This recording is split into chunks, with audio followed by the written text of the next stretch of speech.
What's up, guys? Welcome to another episode of Quick A91.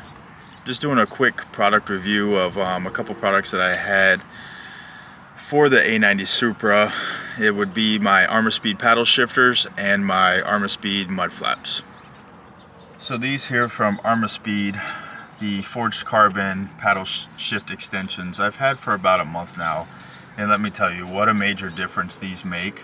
The factory ones aren't too bad. They're just kind of small, but with these shift extensions, it is much better. Anytime, anywhere on the steering wheel, you can reach the shifters, downshift, upshift. It's just phenomenal.